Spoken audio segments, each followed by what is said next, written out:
பிதாவாகிய தேவனாலும் நம்முடைய ஆண்டவராகிய இயேசு கிறிஸ்துவினாலும் இந்த ஞாயிற்றுக்கிழமை காலை வேளையிலே கூடி வந்திருக்கக்கூடிய நம் அனைவருக்கும் அவர்களுடைய கிருபையும் சமாதானமும் அன்பும் உண்டாவதாக என்கிற இறை வாழ்த்ததோடு என்னுடைய தனிப்பட்ட அன்பையும் குடும்பத்தினுடைய அன்பையும் சபை விசுவாசிகளுடைய அன்பையும் வாழ்த்துக்களையும் கூட அன்பான சகோதர சகோதரிகள் உங்கள் ஒவ்வொருவருக்கும் கூட நான் கிறிஸ்தேசு நாமத்தினால் நான் தெரிவித்துக் கொள்கிறேன்.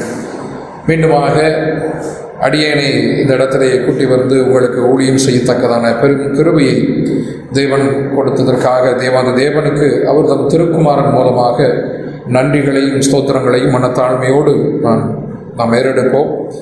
இந்த நாளிலும் அழைப்பு கொடுத்த சபையினுடைய மூப்பர், சபையினுடைய பொறுப்பாளர்கள், அந்த தம்பி சாலமோன் அவருடைய குடும்பத்தார் ஒவ்வொருவருக்கும் கிறிஸ்து இயேசுவுக்குள்ளாக அன்பையும் நன்றியும் வாழ்த்துக்களையும் தெரிவித்துக் கொள்கிறேன்.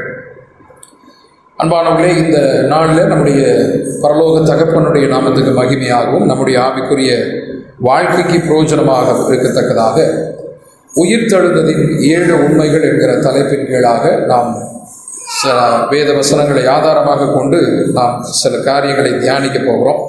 அதற்கான ஆதார வசனத்தை எடுத்தவர்கள் வாசிக்கலாம். ஆதார வசனம் 1 கொரிந்தியருக்கு எழுதப்பட்ட நிருபத்திலிருந்து எடுக்கப்பட்டிருக்கிறது. அதனுடைய 15வது அதிகாரம் 14 மற்றும் 18, 14 and 18. கிறிஸ்து எழுந்திருக்கவில்லை என்றால் எங்கள் பிரசங்கமும் விருதா, உங்கள் விசுவாசமும் விருதா. கிறிஸ்துவுக்குள் நித்திரையடைந்தவர்களும் கெட்டிருப்பார்களே. கிறிஸ்து எழுந்திருக்கவில்லை என்றால் எங்கள் பிரசங்கமும் வெறுது, உங்கள் விசுவாசமும் வெறுது, வீண், வேஸ்ட் அப்படின்னு நம்ம ஊரில் சொல்ற மாதிரி. அடுத்து 18ல் கிறிஸ்துவுக்குள் நித்திரையடைந்தவர்களும் கெட்டிருப்பார்களே. அப்ப மரித்தோர் உயிர்த்தெழுதல் கிறிஸ்து இயேசுவுக்குள் அருமையான சகோதர சகோதரிகளே, கிறிஸ்தவம் சில அடிப்படையான உண்மைகளை கொண்டு கட்டமைக்கப்பட்டது. அதில் மிக முக்கியமானது கிறிஸ்து இயேசுவினுடைய உயிர்த்தெழுதல். ஆண்டவர் உயிர்க்கவில்லை என்று சொன்னால் அப்போஸ்தலனாகிய பவுல் கொரிந்து சபைக்கு எழுதும்போது சொல்றாரு, எங்களுடைய பிரசங்கம் விருது, உங்களுடைய விசுவாசம் விருது, சபை கூடி வருகிறது விருது, ஞாயிற்றுக்கிழமை கூடி வருகிறது விருது என்று சொல்லி பல்வேறு காரியங்களை அங்கே நம்ம பார்க்கிறோம். அப்ப இயேசு கிறிஸ்துவனுடைய உயிர்த்தெழுதல் மிக முக்கியமான ஒரு நிகழ்வு கிறிஸ்தவத்தில். ஆனால் அந்த ஆண்டவர் உயிர்த்தெழுந்தார் என்கிற விசுவாசம் புறஜாதிகளுக்கு இருக்குதோ இல்லையோ, கிறிஸ்தவர்களுக்குள்ளாக இருக்கிற காரியம் கொஞ்சம் கம்மி. இன்னும் சொல்ல போனா கிறிஸ்தவர்கள் என்று தங்களை சொல்லிக் கொள்கிறவர்கள் இயேசு கிறிஸ்து உயிர்த்தெழவில்லை என்று சொல்கிறவர்களும் உண்டு. இப்படி யாராவது கேள்விப்பட்டிருக்கீங்களா? கோயிலுக்கு போவாங்க, ஆனால் இயேசு கிறிஸ்து உயிர்த்தெழுந்தார் அப்படின்னா அந்த விசுவாசம் ஒரு 100% நம்பகத்தன்மை அப்படிங்கிறது கிடையாது. ஏதோ போகிறோம், பேரண்ட்ஸ் சொன்னாங்க, பெற்றோர்கள் கைப்பிடிச்சு கூட்டிகிட்டு போனாங்க, ஏதோ ஆலயத்துக்கு ஞாயிற்றுக்கிழமை போகிறோம் அப்படிங்கிற மாதிரியான ஒரு உலக வழக்கை குறித்து நம்ம தெரிந்து கொள்வது அவசியம். அப்படிப்பட்டவர்களும் கிறிஸ்தவத்தில் இருக்கிறாங்க. ஆனால் அவர்களை குறித்து நாம் கவலைப்படுவதில்லை. நாம் நம்மை அழைத்த தேவன் நம்முடைய அழைப்புக்கென்று நியமித்திருக்கிற ஓட்டத்தை குறித்து நம்ம கவலைப்படுகிறவர்களாக இந்த இடத்துல கூடி வந்திருக்கிறோம் இல்லையா? ஸோ அதன் அடிப்படையில் இயேசு கிறிஸ்து உயிர்த்தெழுந்தார் என்பதை நாம் நிச்சயமாக நம்புகிறோம். அது ஒரு பொய்யான ஒரு காரியம் அல்ல, அது வரலாற்றில் நடந்த ஒரு நிஜமான ஒரு நிகழ்வு. இன்றைக்கும் அவருடைய கல்லறை திறந்திருக்கிறது என்பது உலகம் அறிந்த ஊரறிந்த ஒரு உண்மையாக இருக்கிறது. இயேசு கிறிஸ்து உயிர்த்தெழுந்தார் என்பதை பார்த்த சீடர்கள் அவர்கள் தங்களுடைய ஜீவன் உள்ளவரை அதற்கு சாட்சியாக நின்றார்கள். நீங்கள் தலையை வெட்டினதாக இருந்தாலும், எங்களுடைய கைகளையும் கால்களையும் பீத்து போடுகிற ஒரு சூழ்நிலை வந்தாலும் அவர் உயிர்த்தெழுந்தார் என்பது நிஜம், எங்கள் கண்களால் அவரை நாங்கள் பார்த்தோம் என்று சொல்லி தங்களுடைய ஜீவன் போகிற அளவுக்கு கூட சித்திரவதையும் துன்பங்களும் உண்டாக்கினாலும் அவர்கள் பெற்றுக்கொண்டாலும் அந்த பார்த்த அந்த மெய்யான காரியத்துக்கு சாட்சிகளாக நின்றார்கள் என்பது வரலாறு, கிறிஸ்தவ சபை வரலாறு. அப்ப ஏதோ அவருடைய சரீரத்தை திருடிட்டு போயிட்டாங்க, பொய் சொன்னாங்க அப்படின்னா தலையை வெட்டக்கூடிய சூழ்நிலை வரும்போது கூட ஐயா நான் உண்மையை சொல்லிடுறேன் அப்படின்னு சொல்லியிருப்பாங்க.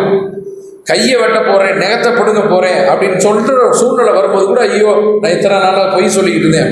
ஆனால் 12 சீடர்களுமே பார்த்தீங்கன்னா தாங்கள் பார்த்த அந்த காட்சிக்கு அவர்கள் சாட்சிகளாக விளங்கினார்கள் என்கிற ஒரு ஆதாரம் மாத்திரமே நமக்கு போதும்.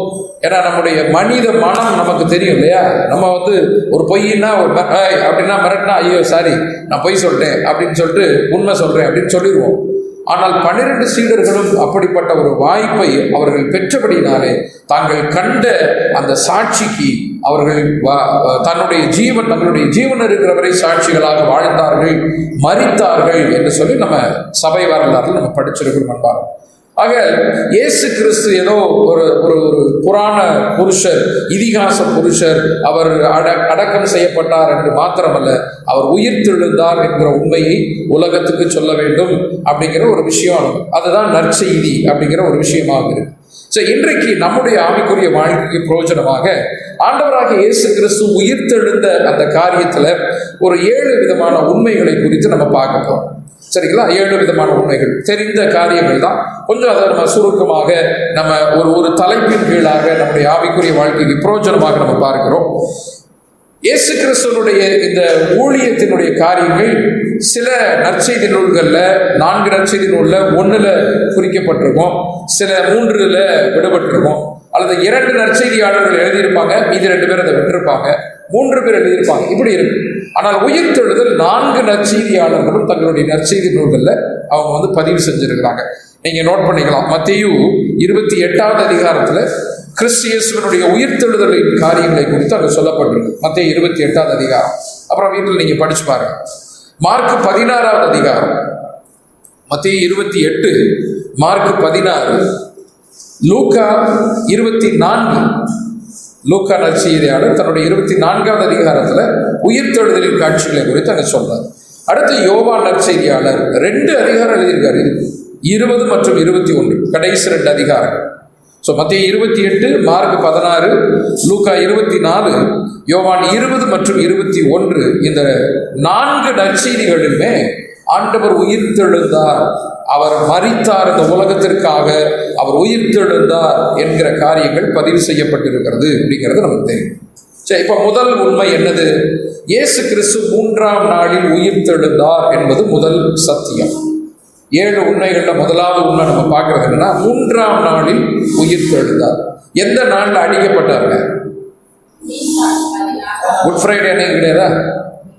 இல்லை இல்லையா? நீசான் மாதம் அல்லது ஆபிப் மாதம் என்று அழைக்கப்படுகிற அந்த மாதம், அதுல 14ஆம் தேதி, 10ஆம் தேதி ஆட்டுக்குட்டியை பிடிங்க, 14ஆம் தேதி மாலை வேளையில, சாயங்காலம் வேளையில அந்த ஆட்டுக்குட்டி அடிக்கப்பட வேண்டும் என்று சொல்லி யாத்திராகமம் 12வது அதிகாரத்துல முதல் பஸ்காவின் காரியங்களை குறித்து பிரமாணங்கள், ரூல்ஸ் எல்லாம் கடவுள் இஸ்ரேல் ஜனங்களுக்கு மோசே மூலமாக சொல்றார் இல்லையா? அப்ப 14ஆம் தேதி சாயும் காலத்தில் அந்த ஆட்டுக்குட்டி அடிக்கப்பட வேண்டும் என்று சொல்லி ஒரு நியதி கொடுக்கப்பட்டிருக்கிறது. அதே 14ஆம் தேதி பொழுது சாயும் காலத்தில் ஏறக்குறைய நண்பகல் 3 மணி அளவில் நம்முடைய உலகத்தின் பாவங்களை சுமந்து தீர்த்த தேவ ஆட்டுக்குட்டி அடிக்கப்பட்டார். கரெக்டா? அப்ப அதே நாள், அதே நேரம், அதே முறையில் எலும்புகள் ஒன்றும் முறிக்கப்படக்கூடாது. ஆட்டுக்குட்டிய எலும்பு சாப்பிடக்கூடாது. யோசிச்சு பாருங்க, கறி வாங்கிட்டு வாங்க ஒரு 2 கிலோ அப்படின்னா எலும்பு கறிமா வாங்கிட்டு வாங்கன்னு தான் நம்ம சிஸ்டர் சொல்லுவாங்க. எலும்பு இல்லாம மட்டன் எப்படி சாப்பிடுது? அங்க சொல்றாரு எலும்பை தொடக்கூடாதுங்கிறார். யாத்திரா 12ல் எலும்பை முறிக்காதீங்க அப்படிங்கிறாரு. அப்ப எலும்பு முறிக்காம எப்படி கறி சாப்பிட்றது? அது நல்லாவா இருக்கும்?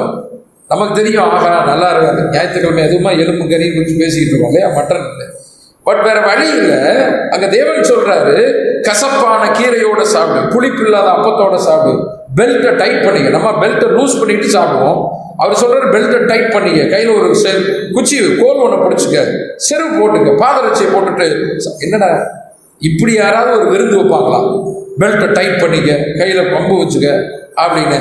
அப்போ ஒரு வித்தியாசமான முறையில் அந்த ஏற்பாடு, அந்த உணவின் காரியங்கள் இருக்கிறது. ஒருவேளை நம்ம சாதாரணமாக சாப்பிட்ற மாதிரி முறையில் இருந்துச்சுன்னு சொன்னா அதுக்கு ஒரு மதிப்பே இருக்காது. கரெக்டுங்களா? அப்போ ஒரு வித்தியாசமான ஒரு சாப்பாடு, ஒரு வித்தியாசமான காம்பினேஷன். கசப்பான கீரையும் மட்டனும், கீரையும் மட்டனும் எப்படி அப்படிதான் சாப்பிடணுங்கிற. அப்போ ஒவ்வொன்றுக்கும் ஒரு அர்த்தம் உண்டு அப்படிங்கிறது நமக்கு தெரியும். அதே போலதான் இங்கே இயேசு கிறிஸ்து புதிய உடன்படிக்கை ஏற்படுத்தும் போது அந்த திரு விருந்து என்று அழைக்கப்படுகிற அந்த ராப்போஜனத்துல ஏற்படுத்துகிறார் இல்லையா? அப்ப திராட்சை ரசம், அப்பம் என்று சொல்லி, அப்ப 14ஆம் தேதி இந்த ஆட்டுக்குட்டி அடிக்கப்பட வேண்டும், அப்படியே அடிக்கப்பட்டது அப்படிங்கிறது நமக்கு தெரியும். அப்ப அந்த நாளிலே இயேசு கிறிஸ்து அடிக்கப்படுகிறார். 14ஆம் தேதி ஏறக்குறைய சாயும் காலம், அதான் பொழுது சாயும் காலம், 7ஆம் சாமம் என்று வேதத்தில் சொல்லப்பட்டிருக்கு. ஒரு ஜாமம் அப்படிங்கிறது 3 மணி நேரம். அவங்களுக்கு எப்போ ஒரு நாள் ஆரம்பிக்குது? இஸ்ரேல் ஜனங்களுக்கு மாலை 6 மணிக்கு ஆரம்பிக்குது. அப்போ 6லிருந்து 9 மணி வரைக்கும் முதலாம் சாமம் அவர்களுக்கு, கரெக்டுங்களா? அப்போ 9லிருந்து இரவு 12 மணி வரை 2ஆம் சாமம், 12லிருந்து அதிகாலை 3 மணி வரை 3ஆம் ஜாமம், அப்ப 3 மணியிலிருந்து 6 மணி வரைக்கும் 4ஆம் ஜாமம், 6லிருந்து 9 வரைக்கும் 5வது ஜாமம், 9லிருந்து நடுப்பகல் 12 வரைக்கும் 6வது ஜாமம், 12லிருந்து 3 மணி வரை 7வது ஜாமம். அப்ப 7வது ஜாமத்தில் இயேசு கிறிஸ்து அடிக்கப்படுகிறார் அப்படிங்கிறது, உயிர் துறக்கிறார் அப்படிங்கிறது. சரி, இப்ப 14ஆம் தேதி அடிக்கப்படுகிறாரு. அவர் சொன்ன வண்ணமாக 3ஆம் நாளிலே அவர் உயிர் தெழுந்தார் இல்லையா? 14ஆம் தேதி அடிக்கப்பட்டார்னா 17ஆம் தேதி அவர் உயிர் தெழுந்திருக்கணும் அப்படிங்கிற ஒரு விஷயம் நமக்கு தெரியணும். அந்த உயிர் தெழுதல் என்பது நடந்த நாள் என்றைக்கு அப்படின்னா, அது எந்த நாள், என்ன டே? வாரத்தின் 1வது நாள். வாரத்தின் 1ஆம் நாளிலே அவர் உயிர் தெழுந்தார் அப்படிங்கிற ஒரு விஷயம். அடுத்த நாள் அவர் மரித்து அடக்கம் செய்யப்பட்டதுக்கு அடுத்த நாள் அது ஓய்வு நாளாக இருந்தது. பெரிய ஓய்வு நாள், கிரேட் சாபத் டே அப்படின்னு சொல்றாங்க இல்லையா? அப்ப சனிக்கிழமை தான் அவங்களுக்கு ஓய்வு நாள். அடுத்து பார்த்தீங்கன்னா புளிப்பில்லா அப்ப பண்டிகை, அந்த பண்டிகையினுடைய தொடக்கம் என்பதனால அந்த 2 பண்டிகையும், ஓய்வு நாள் ஆல்ரெடி ஓய்வு நாள், அடுத்து புளிப்பில்லா அப்ப பண்டிகை 7 நாள் கொண்டாடுறோம் இல்லைங்களா? ஸோ அதனுடைய ஸ்டார்டிங் என்பதனால அதுவும் ஒரு ஓய்வு நாள். ஸோ 2 ஓய்வு நாள் சேர்ந்ததுனால பைபிள்ல பெரிய ஓய்வு நாள் என்று சொல்லப்படுது. அப்போ ஓய்வு நாள் என்பதனால அவங்க யாரும் வெளியில வரக்கூடாது, வேலைகள் செய்யக்கூடாது. பழைய ஏற்பாட்டின் பிரமாணங்கள் எல்லாரும் அடக்கம் பண்ணிட்டு போய் அவங்க வீட்டில் ஓய்ந்து இருக்கிறார்கள். சனிக்கிழமை, ஞாயிற்றுக்கிழமை அதிகாலையிலே ஆண்டவராக இயேசு கிறிஸ்துவனுடைய சரீரம் கல்லறையில் இல்லை, அவர் உயிர் தெழுந்தார். அதான் யோவான் 20ஆம் அதிகாரம் 1 வசனத்தில் வாசிக்கிறோம், வாரத்தின் 1ஆம் நாள் விடியற்காலையிலே. அப்ப 3ஆம் நாளிலே இயேசு கிறிஸ்து உயிர் தெழுந்தார், அதிகாலை வேளையிலே உயிர் தெழுந்தார் அப்படிங்கிற ஒரு விஷயத்தை நம்ம பார்க்கணும். சரிங்களா? 3ஆம் நாள் நமக்கு நாள் காரியங்கள்லாம் குறித்து நமக்கு தெரியும். அடுத்து 2வது ஒரு உண்மை நம்ம போயிடலாம். இயேசு கிறிஸ்து மரித்து உயிர் தெழுந்து இந்த பூமியிலே அவர் எத்தனை நாளுங்க இருந்தார்? 40 நாட்கள் இந்த பூமியிலே. உயிர்த்த பின்னால் 40 நாட்கள் அவர் இந்த பூமியில் இருந்தார் என்கிறது 2வது உண்மை. சரிங்களா? 2வது சத்தியம் என்னன்னா, 40 நாட்கள் இந்த பூமியில அவர் இருந்தார் அப்படின்னு சொல்லிப்பாங்க. அப்ப ஞாயிற்றுக்கிழமை அதிகாலை வேளையில அவர் உயிர் தெழுகிறார். அதுக்கப்புறம் அந்த ஞாயிற்றுக்கிழமையிலிருந்து 40 நாட்கள் இந்த பூமியிலே அவர் இருந்தார் என்பதற்கான வேத ஆதாரங்கள் நமக்கு இருக்கிறது, நிறைய கிடைக்கிறது அப்படிங்கிறது பார்க்கிறோம். வாசிக்கலாம். அப்போஸ்தலர் நடவடிக்கைகள் 1 அதிகாரம் 3வது வசனம். அப்போஸ்தலர் 1:3. அவர் பாடுபட்ட பின்பு 40 நாளளவும் அப்போஸ்தலருக்கு தரிசனமாகி. அப்ப 40 நாளளவும் இயேசு கிறிஸ்து இந்த பூமியிலே அவர் அப்போஸ்தலர்களுக்கு அவர் தரிசனமானார் அப்படின்னு சொல்லிட்டு நம்ம இங்கே வசனம் ரொம்ப தெளிவார். 40 நாள் இங்கே இருந்துட்டு தான் அதுக்கப்புறம் பரலோகம் போனார். சரி, இப்போ ஒரு கேள்வி, ஏன் உயிர் தெழுந்தவனே ஏன் பரலோகத்துக்கு போல? அவர் ஏன் 40 நாள் இந்த பூமியில அவர் இருந்தார்? ஏன் உடனே பரலோகத்துக்கு போகல?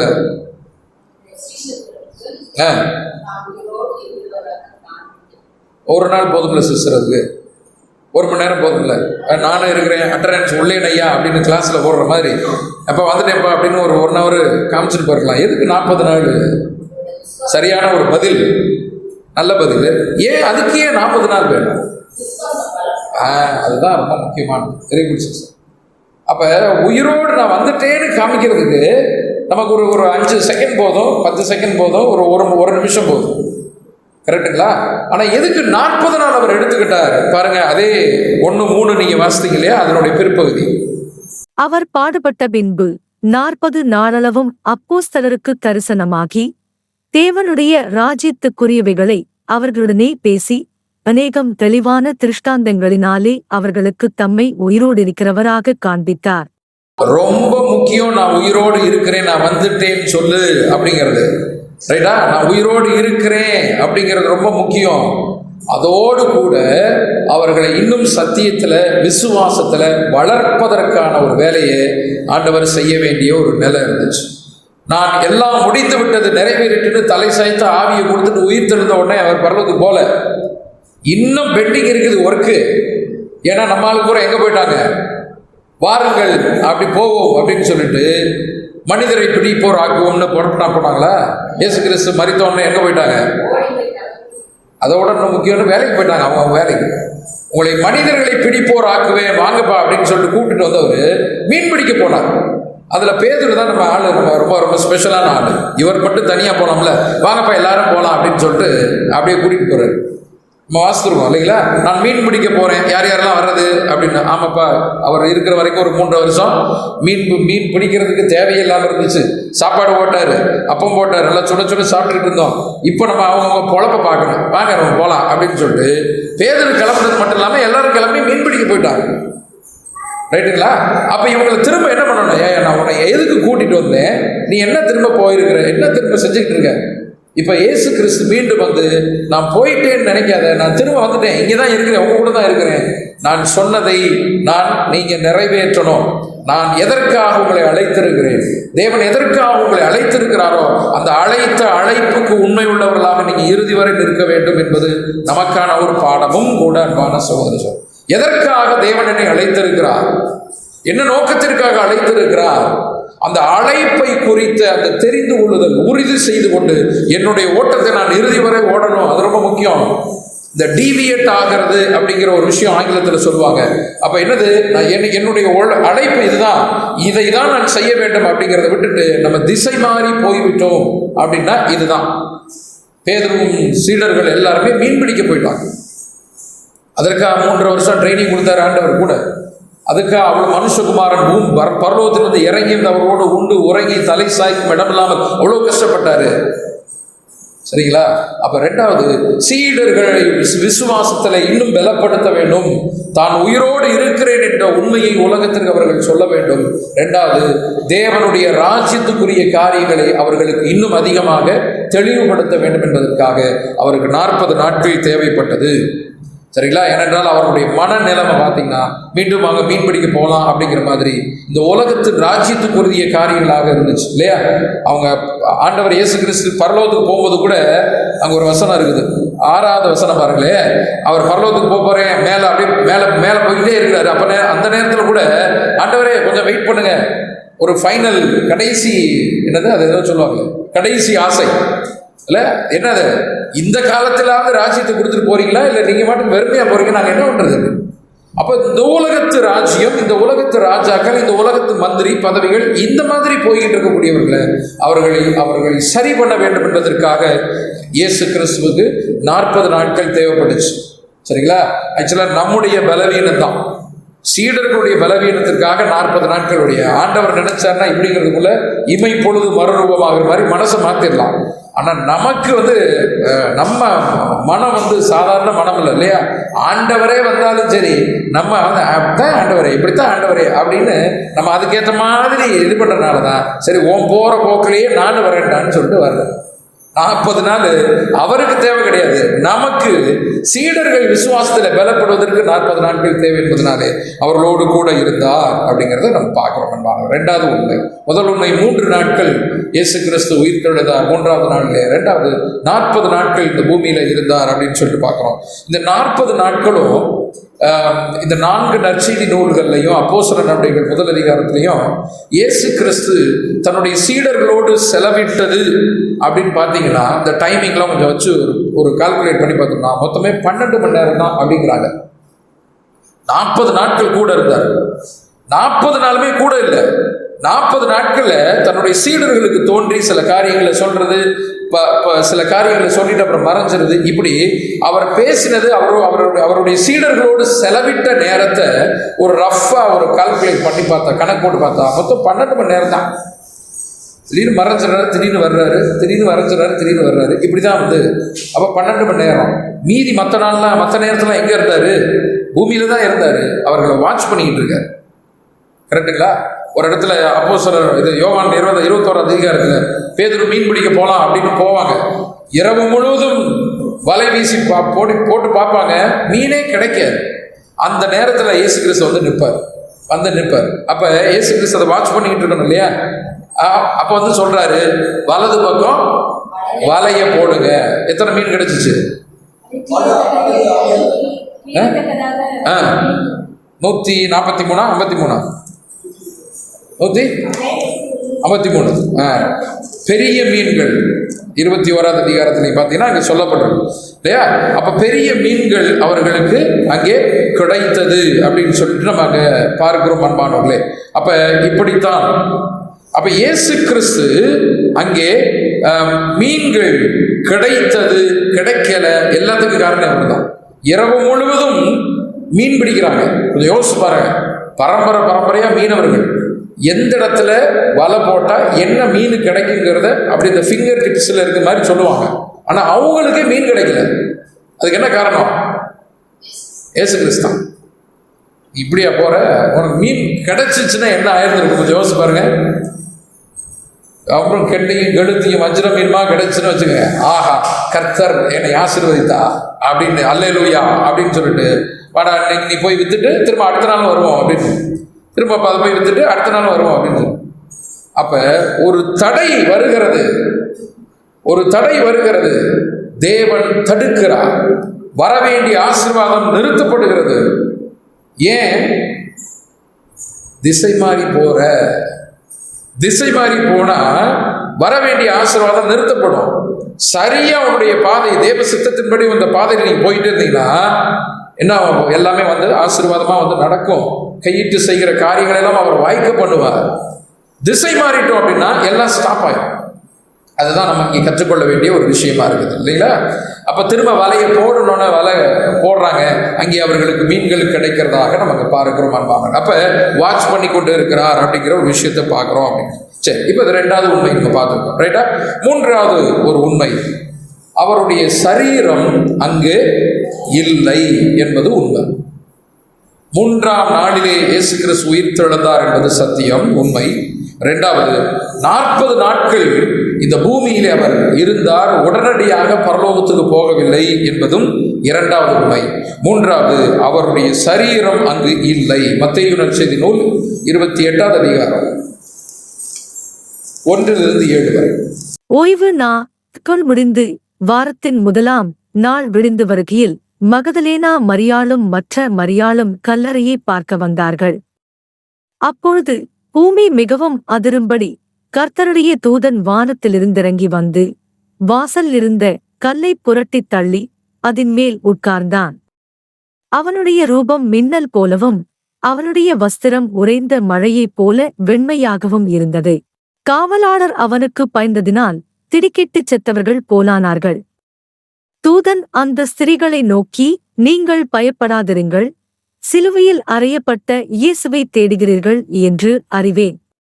அவர் இங்கே இல்லை, தாம் சொன்னபடியே உயிர்த்தெழுந்தார். அப்ப அவர் இங்கே இல்லை, அவருடைய சரீரம் அங்கு காணப்படவில்லை என்று மற்ற நற்செய்தியாளர்கள் ரொம்ப தெளிவாக அங்கு சொல்றாங்க. சரி, இப்ப ஆவியில் மாம்சத்தில் கொலையுண்டு ஆவியில் உயிர்த்தெழுந்தார் இல்லையா? இப்ப இயேசு கிறிஸ்து ஆவியில் உயிர்த்தெழுந்தார் அப்படிங்கிறது நமக்கு தெரியும். சரி, சரீரம் ஏன் எங்க போச்சு? சரீரம் ஏன் காணப்படாமல் போயிடுச்சு? சரீரத்தை தூக்கிட்டு போயிட்டாங்க அப்படின்னு போய் சொல்லுங்க அப்படின்னு அங்க ரோம அதிக அரசாங்கம் போய் சொல்றது, அது மாதிரி ஏதாவது நடந்ததா? அது ஒரு உண்மை. சரீரம் இல்லை என்பது ஒரு உண்மை. நம்ம கண்டுபிடிக்கணும், ஏன் ஆண்டவர் தன்னுடைய சரீரத்தை இந்த உலகத்துக்கு காட்டல? உடன்படிக்கை பெட்டி எங்க போச்சு? உடன்படிக்கை பெட்டி எங்க இருக்குது? உடன்படிக்கை பெட்டி தெரியலையா? பழைய ஏற்பாட்டில் ஆசரிப்பு கூடாரம், சாலமோன் ஆலயம், உடன்படிக்கை பெட்டி காணாம போயிடுச்சு. எங்க போச்சு தெரியல. வர வேண்டிய நேரத்தில் கரெக்டாக வந்துடும். உடன்படிக்கை பெட்டி கொண்டு வந்து கொடுத்துருவாங்க இல்லையா? ஆலயம் கட்டப்பட்ட பிறகு தீர்க்க தரிசனம் நிறைவேறணும், வரணும். இப்ப சரீரம் எங்க போச்சு? இயேசு கிறிஸ்துடைய சரீரம் அப்படின்னா தீர்க்க தரிசனத்தின் நிறைவேறுதல். ஏன் சரீரம் தான் கல்லறையில இல்லை அப்படின்னா தீர்க்க தரிசனம் வாசிக்கலாம். சங்கீதம் 16:10, 16வது சங்கீதம் 10வது வரி. என் ஆத்துமாவை பாதாளத்தில் விடீர், உம்முடைய பரிசுத்தவானை அழிவை காணவொட்டி. பரிசுத்தவானுடைய சரீரம் அழிவை காணக்கூடாது என்பது தீர்க்க தரிசனம். இன்னும் தெளிவா நீங்க வாசிக்கணும்னா அப்போஸ்தலர் நடவடிக்கைகள் வந்துடலாம். 2வது அதிகாரம் 31வது வசனம். 2:31. அவன் கிறிஸ்துவனுடைய ஆத்துமா பாதாளத்திலே விடப்படுவதில்லை என்றும் அவருடைய மாம்சம் அழிவை காண்பதில்லை என்றும் முன்னறிந்து அவர் உயிர்த்தெழுதலை குறித்து இப்படி சொன்னான். பார்த்தீங்களா, இங்க ரொம்ப தெளிவா இருக்கு. அவரது மாம்சம் அழிவை காணக்கூடாது என்று தீர்க்க தரிசனம் உரைக்கப்பட்டது. இப்போ ஒருவேளை நினைச்சு பாருங்க, கல்லறையிலேயே அவர் சரீரம் இருந்துச்சுன்னா என்ன ஆயிருந்திருக்கும்? கல்லறையில அவர் சரீரம் இருந்துச்சுன்னா இவர் ஆவியில் உயிர் தெழுந்துட்டாருங்க. சரீரம் கல்லறையிலே இருந்துருச்சு, என்ன ஆயிருந்திருக்கும்? டீகே ஆகி டீகம்போஸ் ஆகி அழிவுக்கு ஆயிரும் இல்லையா? நம்முடைய சரீரம் முழுவதும் செல்களால் ஆனது இல்லையா? ஒரு நாளைக்கு கோடிக்கணக்கான செல்கள் மரிக்கிறது, பிறக்கிறது. செல்களான அணுக்களால் ஆனதெல்லாம் நம்ம படிச்சிருக்கோம் இல்லைங்களா? செல்கள்.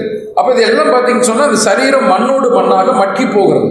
மண்ணில் கொண்டு போய் நம்ம அடக்கம் பண்றோம். கொஞ்ச நாள் கழிச்சு என்ன இருக்குது? சரீரம் அழுகி போகிறது, மண்ணோடு மண்ணாக அப்படி கலந்துருது. அதனாலதான் மனிதனை நீ மண்ணாக பிறக்கிறாய், மண்ணுக்கு தான் திரும்புவாங்க. அப்ப நம்முடைய சரீரம் அழுகி போயிடும். ஆனால் தேவன் ஒரு வாக்கு கொடுத்திருக்கார், இயேசு கிறிஸ்து, உன்னுடைய சரீரம் அழிவை காண்பதில்லை என்று சொல்லி. அப்ப தேவன் கொடுத்த வாக்கு தத்துவம் நிறைவேறணும், தேவனுடைய தீர்க்க தரிசனம் நிறைவேறணும் அப்படின்னா அந்த சரீரம் அழிவை காணக்கூடாது, கல்லறையிலே விடப்படக்கூடாது. கல்லறையிலேயே அந்த சரீரம் இருந்துச்சுன்னா அழுகி போயிடும். அப்ப தேவன் சொன்னது பொய்யாயிரும். அப்ப கல்லறையில இருக்கக்கூடாது. அதனால் அந்த சரீரம் அங்கு இல்லை. இது புரியுதுங்களா? ஒண்ணு, ஆண்டவருடைய சரீரம் அங்கு இல்லை என்பது உண்மை.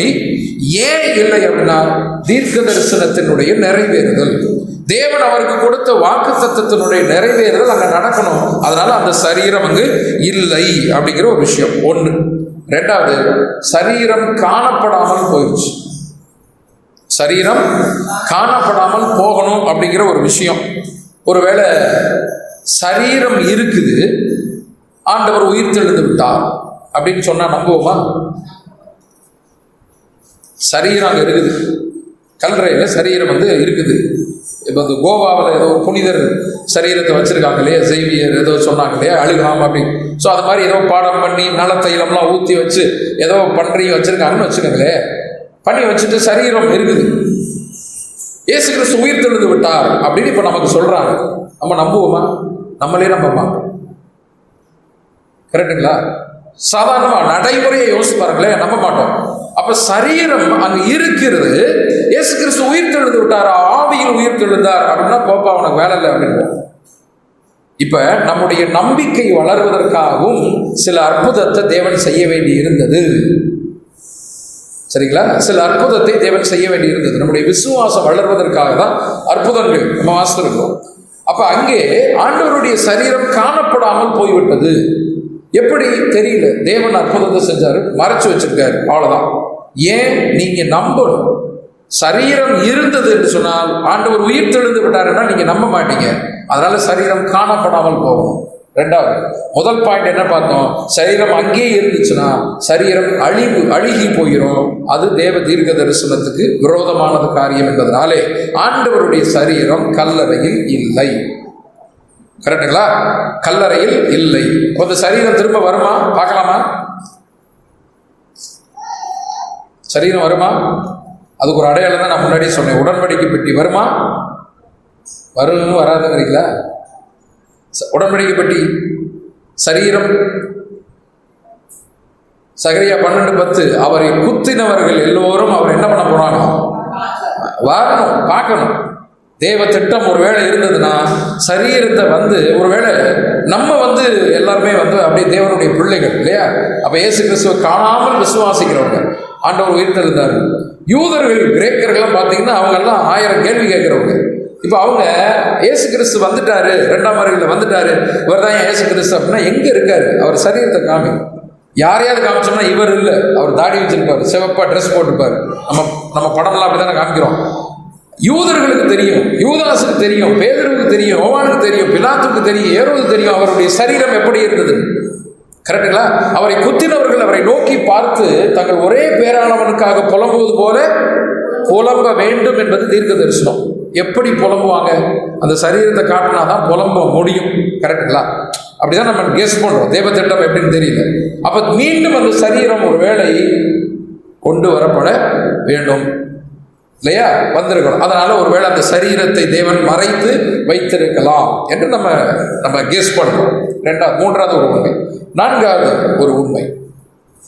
நான்காவது ஒரு உண்மை, இயேசு கிறிஸ்து 40 நாள் இந்த பூமியில இருந்தார். ஆனால் அவர் வெவ்வேறு ரூபங்கள் எடுத்து வந்தார் என்பதும் உண்மை. 4வது உண்மை. கரெக்டா? வேறு வேறு சரீரத்திலே அவர் வந்தார், வேறு வேறு ரூபங்கள் எடுத்து வந்தார், வேறு வேறு மாறுவேட போட்டியில் வர்ற மாதிரி அவர் வந்தார். கரெக்டுங்களா? ஆவியில் உயிர் தெழுந்தார், ஆனால் மாம்சத்தில் அவர் வெளிப்பட்டார் அப்படிங்கிற விஷயத்தை பார்க்கணும். தோற்றங்களில் அவருக்கு வித்தியாசம் இருந்துச்சு. அந்த 33.5 ஆண்டு காலத்துல மரணம் வரைக்கும் பார்த்தீங்கன்னா அவருக்கு ஒரே சரீரம் தான். கரெக்டா? ஒரே மாதிரி தான் அவர் வந்தார். ஆனால் உயிர்த்தெழுந்த பின்னால் அவர் பல்வேறு ரூபங்கள் எடுக்கிறார், பல்வேறு விதமான தோற்றங்களிலே காட்சி கொடுக்கிறாரு அப்படிங்கிறது உண்மை. முதல் காட்சி எப்படி வந்துச்சு? முதல் மாறுவேஷம் எப்படி வந்தார்? மாறுவேஷம்னா உங்களுக்கு புரியுற மாதிரி சொல்றேன். முதல்ல தோட்டக்காரன் மாதிரி வர்றாரு. யோசிச்சு பாருங்க, தோட்டக்காரன் எப்படி இருப்பான்? நம்ம ஊர்ல எல்லாம் தோட்டக்காரன் ஒரு முண்டா பனியனை போட்டு வேட்டியை மடிச்சு கட்டிட்டு, ஒரு முண்டாசு கட்டிட்டு, மம்பட்டியை பிடிச்சிட்டு, ஒரு விவசாயி மாதிரி ஒரு தோட்டக்காரனை போல வர்றாருங்க. ஒண்ணு. அடுத்து ரெண்டாவது வேற என்ன ரூபத்துல வந்தார்? வழிபோக்கன் போல. வழிபோக்கன் போலன்னா எப்படி வந்திருப்பாரு? யோசிச்சு பாருங்க. நம்ம ஊருக்கு போறவங்கலாம் எப்படி போவாங்க? ஒரு ஷோல்டர் பேக்கு இல்லைன்னா ஒரு ஷோல்டர் பேக்கை மாட்டிக்கிட்டு கையில் ஒரு வாட்டர் பாட்டில் கையில் பிடிச்சிட்டு அப்படியே பஸ்ஸுக்கு வேகமாக போகல. வழிபோக்கன் போல் அப்படித்தானே காமிக்கிறாரு. அங்கே போகும்போது பார்த்தீங்கன்னா சீடர்கள் அப்படி தான் காமிக்கிறாரு. அப்பதான் சீடர்கள் கூப்பிட்றாங்க, நீங்கள் இங்கே தங்குங்க, நைட் ஆயிடுச்சு, வாங்க தங்க அப்படின்னு. அப்போ வேகமாக வழிபோக்கன் போல, ஒரு டிராவலர் போல அங்கே அவர் தன்னுடைய ரூபத்தை அவர் காட்டுகிறார். ரெண்டாவது. மூன்றாவது, மீன் பிடிச்சிட்டு இருக்கும்போது பார்த்தீங்கன்னா அவர் கடல் மேலே நடந்து வர்றாரு. பார்க்கும்போது பேதுரு சொல்றாரு, ஆவியை பார்த்து, பேய பிசாசை பார்த்து பயப்படுற மாதிரி அவங்க பயப்படுறாங்க. அப்பதான் சொல்றாரு, நான் ஆவி இல்லை அப்படின்னு. ஒரு ஆவியை போல அவர்களுக்கு தென்பட்டார். கரெக்டுங்களா? மூன்றாவது பார்த்தீங்கன்னா ஒரு ஆவியை போல அவர்களுக்கு தென்பட்டார் என்று சொல்லி இப்படி நம்ம பல ரூபங்களிலே சீடர்களுக்கு காட்சி கொடுக்கிறாரு. பழைய ரூபத்தோடு கூடவும் அவர் காட்சி கொடுத்தாரா? பழைய இயேசு கிறிஸ்து போல காயத்தை தோமாவுக்கு காட்டும் போது அவர் ஆவியாவோ தோட்டக்காரனவோ வரல. பழைய இயேசு கிறிஸ்து அடிக்கப்பட்ட ஆட்டுக்குட்டியை போல அங்கே அவருக்கு காட்சி கொடுக்கிறார் தோமாவுக்கு. பாரு, காயத்தை பாரு. பார்த்தீங்களா? அப்ப அவர் அந்த இடத்துல தோமாவுக்கு ஒரு தோட்டக்காரனை போல நான் தான் இயேசு கிறிஸ்து, போப்பா, நான் ஏற்கனவே குழம்பி போயிருக்கேன், நீ யாருப்பான். இப்ப தோமாவை நம்ப வைக்கணும்னா அவர் எந்த ரூபம் எடுத்துட்டு வரணும்? பழைய ஆளா வரணும், காயத்தோட வரணும், அடிக்கப்பட்ட அந்த நிலையில வரணும். அப்பதான் பார்த்துட்டு தான் அவர் விசுவாசிக்கிறாருங்கிறத பார்க்கணும். கரெக்டுங்களா? அப்ப இந்த மாதிரி பல்வேறு ரூபங்கள்ல அவர் எடுக்கிறார் அப்படிங்கிற ஒரு விஷயம் பார்க்கணும். ஏன் இந்த பழைய சரீரத்தை எடுத்தாரு? தோமா இல்லாதப்ப கதவு பூட்டி இருக்கிற கதவுல ஆவியா உள்ள உங்களுக்கு சமாதானம்ங்கிறார். ஆனா தோமா வந்ததுக்கு அப்புறம் பழைய சரீரத்தை கொண்டு அவர் காமிக்கிறார். இது தேவ திட்டம். கிரேக்கர்கள் இந்த ரீஇன்கார்னேஷன் என்று சொல்வார்கள். அது என்னதுன்னா அவதாரம்னு நம்ம சொல்லுவோம் இல்லையா? நம்ம ஊர்ல எல்லாம் சொல்லுவோம் அவதாரம். இந்த அவதாரங்களை நம்புகிறவர்கள் தான் கிரேக்கர்கள். அவதாரங்களை நம்புவாங்க. அந்த அவதாரம், இந்த அவதாரம், இந்த அவதாரம், இந்த அவதாரம்னு சொல்றோம் இல்லையா? அது மாதிரி இப்ப இயேசு கிறிஸ்து உயிர் தெழுந்து வேற தோட்டக்காரனை வந்துட்டாருன்னா அவங்க என்ன சொல்லுவாங்க? இது வேற அவதாரம். ஒருவேளை நம்பிக்கை கொண்டவர்களாகிறதான்னு வச்சுக்கோங்களேன் கிரேக்க கிறிஸ்தவர்கள். இது 2வது அவதாரம், இயேசுவினுடைய 2வது அவதாரம் தோட்டக்காரன், 3வது அவதாரம் வழிபோக்கன்னு சொல்லிட்டு அவதார கணக்குல இதை கொண்டு சேர்த்துருவாங்க. அப்ப ஆண்டவர் இது அவதாரம் இல்லப்பா, ஒரே விஷயம்தான், ஒரே முறை பிறந்ததுதான். அதனாலதான் திரும்பவும் அந்த பழைய சரீரத்தை ஆண்டவர் காட்டுகிற ஒரு நிலை வந்தது அன்பானவர். புரியுதுங்களா உங்களுக்கு? பழைய சரீரத்தை காட்டலன்னு வச்சுக்கோங்களேன், இது இயேசு கிறிஸ்து கிடையாதுப்பா, தோட்டக்காரனை வந்தாரு, ஆவியா வந்தாரு, அப்படி இப்படின்னு சொல்லிடுவாங்க. ஆனால் பழைய சரீரம், காயப்பட்ட அந்த சரீரத்தை காட்டும் போது அதுல ஒரு உண்மை இருக்குது. அதுல ஒரு சத்தியம் இருக்குது. உலகம் நம்ப வேண்டும், கிரேக்கர்கள் நம்ப வேண்டும். கிரேக்கர்கள் ஆயிரக்கணக்கான கேள்வி கேட்பாங்க, சாதாரணமாக எதையுமே ஏற்றுக்கொள்ள மாட்டாங்க. சாக்ரட்டிஸ்லாம் அந்த ஊர்ல இருந்து தான் பிறந்து வந்தவர் இல்லையா? அப்ப சாதாரணமாக ஒரு கேள்வி கேட்பாங்க. அப்ப அவர்கள் நம்ப வேண்டும் என்பதற்காக அவர் என்ன பண்றாரு, பழைய சரீரத்தை கொண்டு வந்து, நான் தான் இயேசு கிறிஸ்து, என்னை பார்த்துக்கிறீங்களே, நான் தான் பாருங்க, இப்ப நான் தான் உயிரோடு வந்திருக்கிறேன், நான் சொன்னபடியே உயிர் தெழுந்தேன் அப்படிங்கிறதை நிரூபிப்பதற்காக.